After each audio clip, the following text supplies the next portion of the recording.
I think the Pacers gain confidence from that win. I think they take care of business. I'll lay the points with the Pacers. I'm not overthinking it. I still got to go with the Nuggets. This is getting crazy. This is nuts. You got to be kidding me. What's going on, guys? Monday NBA. Got 2 games to go over in today's video. Same results. It's just the same thing yet again. Honestly, it's starting to get a little bit frustrating. We got some good and some bad. Another whiteboard winning free pick, guys. We're starting to pick up steam on the whiteboard again. So some good news there. We moved to 13-8 on my whiteboard winners in the NBA playoffs. Pacers first quarter, no sweat, easy cash. Going to try to get to 14-8 in today's video. So definitely hit that subscribe button and drop a like on today's video. Been doing pretty well for you guys who swing by the channel on a daily basis and take my whiteboard winning free pick. Cash another one on the SoBet platform. SoBet platform is only a single pick a day for me over there on SoBet, but cash another one. 17 out of my last 23. That's 74% winning streak. So we cash another one over on SoBet. But just cannot get premium together. Just can't get it together. And we're just losing on crazy things. Crazy. So we lose 3 units the other day on the Guardians. They explode today and kill the White Sox. Go figure. Today, I'll put the text on the screen just like I do in every video. We had 4 plays today, straight bets, a unit apiece, going simple, going straightforward, just trying to get back in the win column. Phillies, 3 runs against Garrett pitching for the Marlins. I cannot believe that, man. That's like their second best pitcher on the entire roster. I thought for sure that would have been a no-run first inning. A great pitcher as well for the Phillies on the mound. So it was basically down to the Phillies offense, and they put up 3 runs. You just can't make this shit up. So we missed the Nerfy there.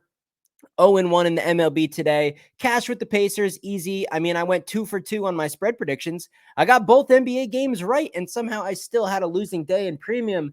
We go with the Timberwolves for the first half, expecting a full rebound from that last game, from that game 3. And what do you know? Aaron Gordon, KCP, they turn into Kobe Bryant, and they can't fucking miss. Hand in their face, hand above their head, double team. It didn't matter. The Joker, the Nuggets could not miss. I said I wanted to take the points against the spread with the Nuggets, but that was my full game prediction. I thought Timberwolves, coming off a loss, I thought the defense would play great. I thought the Nuggets would regress some. I mean, we saw how well they shot it in game 3. I thought, no way. No, they made like every single shot. There's no way they're going to do that again, especially with the elevated defensive effort in a bounce back spot at home in a must win for Minnesota. And they didn't even win the first half. We only had money line. And of course, kind of correlated with that was the under. Obviously, with the Nuggets scoring at will, it screwed the total as well. So 1-2 in the NBA, 0-1 in MLB. We lose about 2 units. Another losing day in premium. It's just crazy, man. It's just so crazy. It's insane. I'm killing the whiteboard. I'm killing on SoBet. I'm giving you guys very accurate predictions on all these NBA games, but the bets on the spreadsheets and all the numbers when everything comes out at the end, and I'm trying to choose the best 4, 5, maybe up to 7 bets of the day that have the most value, the biggest edge, and the best chance for us to put money in our pockets in premium. And crazy things are happening, man. It's just been one of those streaks. It happens. Had one in April as well. Lost like 4 days in a row. Ended up losing like 5 out of 6. I had like it was the second week of April. Just had a nasty little red streak in the month. Still ended the month up 14 units, but it's the same thing, man. It's the same way. Here we are, second week, deep into the second week of May. And it's just like, I can't buy one, man. The picks are good. I'm accurate. I'm dialed in. I feel great about these games. I feel fantastic about today's games. I think I'm going to get both right. I think I'm going to get the totals right. I think I'm going to crush this. But like, as long as we don't have just some crazy chaos, man, like, can I get a couple wins? Links for everything are in the description. Let's get into these games. You guys know the drill by now. The SoBet link, my TikTok. There's a free play on TikTok every day. All the links in the description. Highly recommend you guys check out the SoBet platform. Again, a pick a day, 1 single pick, put a unit on it. If you're following me on SoBet, 17 wins in the last 23 days on SoBet. So, I mean, 2 for 2 yesterday. I mean, how can I get so many things right and still lose the bets that I ultimately choose to move forward with? That's frustrating. Dear betting gods, all I want today is normal results. You don't have to go crazy. I don't need luck on my side. I just need to avoid bad luck. Please don't curse the games I choose with some ridiculous results that the numbers do not project. Thank you. Amen. Jesus, man. Can we get a fucking normal day so I could put some money in my pocket? Lost another couple hundred on Sunday. That's all right, guys. This is the key, man. This is why, you guys, it's critical to manage your bankroll correctly and make sure your unit size is no more than 4 or 5% of your entire bankroll. Because when you lose 3-4 days in a row, if you're betting a lot and you're chasing your losses, you will wipe out your whole account. When you're only using 4.5% of what you have to lose, you can afford like 20 losses in a row before you're actually down and out. So losing streaks suck. I'm frustrated. I'm sure you guys are too. Those of you who are in premium, but do not stress it. Things happen every single month. And more often than not, the people that jump off the ship right when it seems to get ugly, right when it seems like things just cannot go right, then it's the start of like a 6-day win streak. It all comes back, and then we're actually in the profit on top of that. So you got to stick with it long term. That's what we're going to do. I'm not going to change a single thing. I'm going to stick to the script, look at what I like, find the numbers, find the edge, find the value, and bet it with according unit size, with nothing that's too crazy, nothing aggressive, nothing too small, just across the board, consistent bets. And as long as these absolutely like crazy, ridiculous results don't happen, we should be in good shape. We got this game. We got the Celtics -8. Again, the same exact spread versus the Cavs, total of 206. Now, here's the way I look at this game. Yet again, just like the previous game, it's up to the Celtics. It's literally up to the Celtics. The Cavs do not have a say in covering this spread. Are they going to give a full effort knowing that this is everything? I mean, they lose this game, it's totally over. Yes, they are going to go hard. I understand that. It doesn't matter. The Celtics are so much better than the Cavs. It just depends. It just completely depends how mentally engaged the Celtics are. If they come in here with a no screw around, serious mindset, take care of business on the road, put these boys out, keep your foot on the gas, even if you're up 8 or 9 points at halftime, put the gas pedal to the floor and make sure the Cavs are totally down and out. They're going to cover here again. They're going to win. There's no doubt the margin will be between 13 and 20. It'll be in the teens. They will win by, 13 to 20 points guaranteed if they're mentally focused. Unfortunately, with the Celtics, it's never a guarantee, man. There's just some games this team just cannot get it together. I'm going to still have faith that they get it together here. I think 1 loss per series is what you can expect. It was the same thing with Miami. They blew the game too, and every other single game in the series was just totally handled by the Celtics. I'm going to lay the points. They covered in the last game. We're getting the same number. It's not an inflated number. It's not like the books added a little bit more for us to overcome. It's not like, okay, well, they covered the 8 last time. Let's make them a 9.5 point favorite this time. Nope, it's still 8. Unfortunately, it's super public. It's a big, giant public play, super public. We'll check out the money splits as well. I did take a peek at it earlier, but we'll see the most updated number here I can get you guys in kind of the late night hours here on Monday morning. I guess the early morning hours, I guess you could say. NBA, May 13th, money splits, Boston, Cleveland. Yeah, I mean, Boston's a huge, huge public favorite. Just a tiny, tiny bit of sharp money on the Cavs. We got 68% of bets made against the spread on the Celtics. Only about 63% of the money. So, yeah, this is a game where I swear to God, man, my gut feeling tells me that it might even land exactly on 8. I really feel like this is a 6 to 10 point margin win for the Celtics here. The Cavs have got to scratch and claw and give every ounce of energy and everything in their body and mind. We're going to get out of the Cavs. So we know we're going to get a full effort from them. I think if we can get an 85 or an 88% focused Celtics team, I still think they squeak out a cover. I think it's going to be close. I think this is going to be like a a 9 or a 10-point win, just barely covering the number. In fact, if it even goes to 8.5, I don't think I'd be laying the points. I don't think I'd take the Cavs because basically you're betting on the Celtics not to show up. I don't like putting my money on the worst team. We know who the better team is. We know who should cover the game.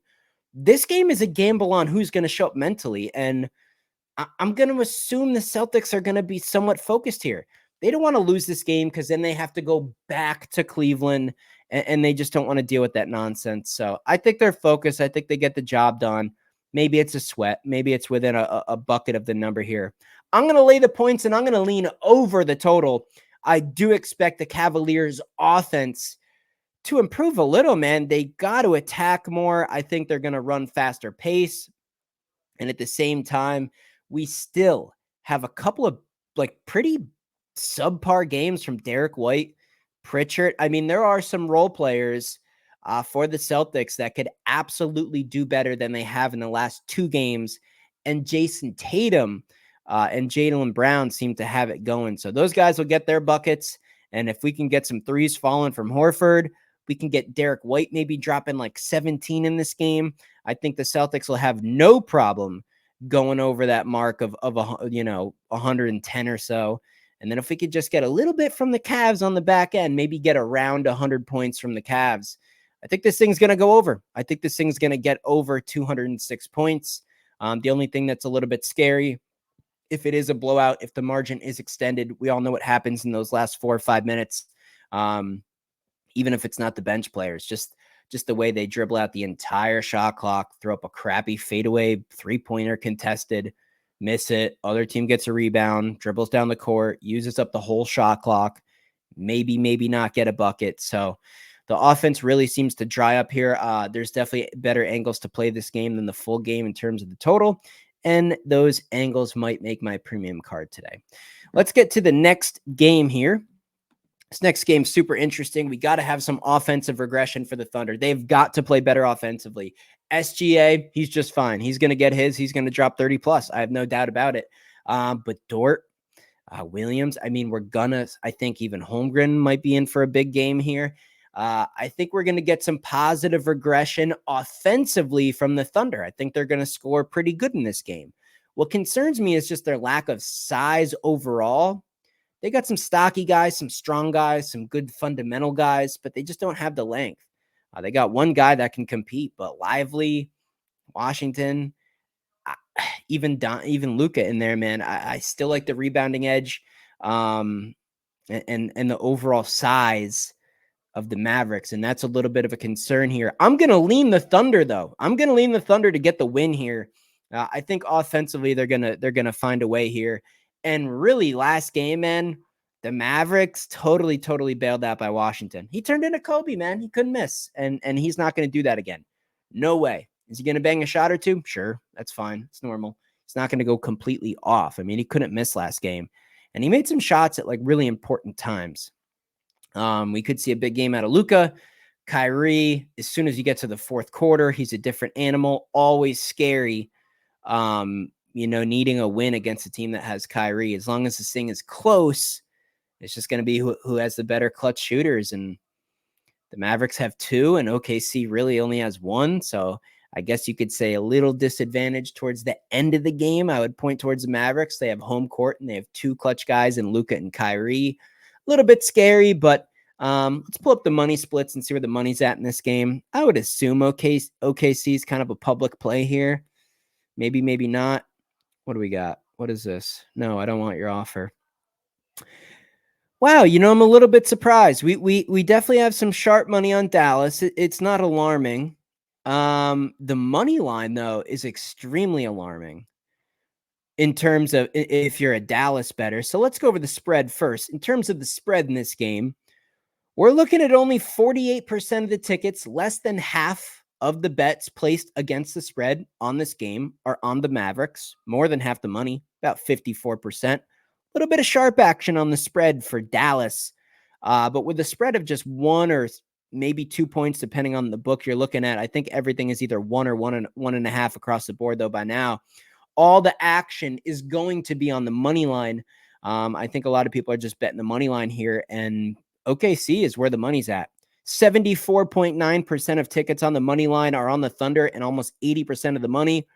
We got a little bit of sharp action against the spread on Dallas. We got a little bit of sharp action on the money line for OKC. I think OKC is the better team. I think they're deeper. And as long as a couple role players for the Mavericks don't go nuclear again, I think OKC is a more consistent team here. I think they win the game outright, but I'm not greedy. I'll take 1.5. I'm not going to lose my money because Luka or Kyrie hit a buzzer beater and win the game by 1 point. If I can get any type of points in the playoffs and I like the underdog, I'm going to take the points just like I said I would with the Nuggets in the last game. So I'm going to take the 1.5. You're going to give me 1.5 with a team I think is going to win the game. I'll take it. And the total, I think we got to go over here. I think we're going to go over the total. I like the offensive firepower OKC. I think there's regression coming. I think they're going to have no problem scoring a pretty good amount on their end. And the Mavericks at home, I think they keep pace. I don't think they're going to totally fall behind. I think they can keep pace.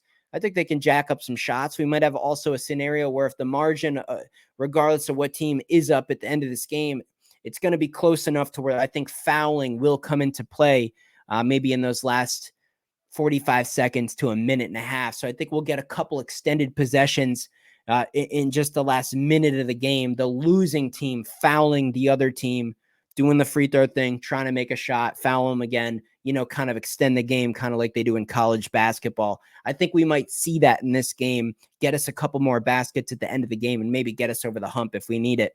So I'm going to lean over the total in this game, and I'm going to lean the Thunder to win. Let me know what you think in the comments below. I'm going to go ahead and update that whiteboard, hopefully get us to 14-8 just on the whiteboard winning free picks. So I think I got a pretty good one here. Let me double check the odds for you guys. Get that on the board and get you guys out of here, hopefully with another winning pick.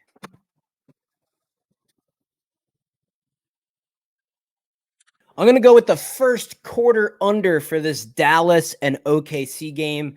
I do not expect either team to come out red hot. Like I said, in the game, overall full game, I expect some positive regression in terms of scoring for the Oklahoma City Thunder. But their defense is underrated. It does fly kind of under the radar in the NBA industry. And I think they're going to crack down, especially on the outside shooting of the Mavericks in the first quarter. I think it's going to be a tense dogfight, start to finish, a really tense, high-intensity game. The crowd's going to be in for the Mavs. A lot of defensive rebounding, a lot of perimeter defense, and I think it's going to at least take just a little bit of time before these offenses get rocking and rolling. I think we see actually a lot of scoring in that second half. But the first quarter, 54.5, I'm going to go under that number. Let me know what you guys think in the comments below. Catch you in the next video.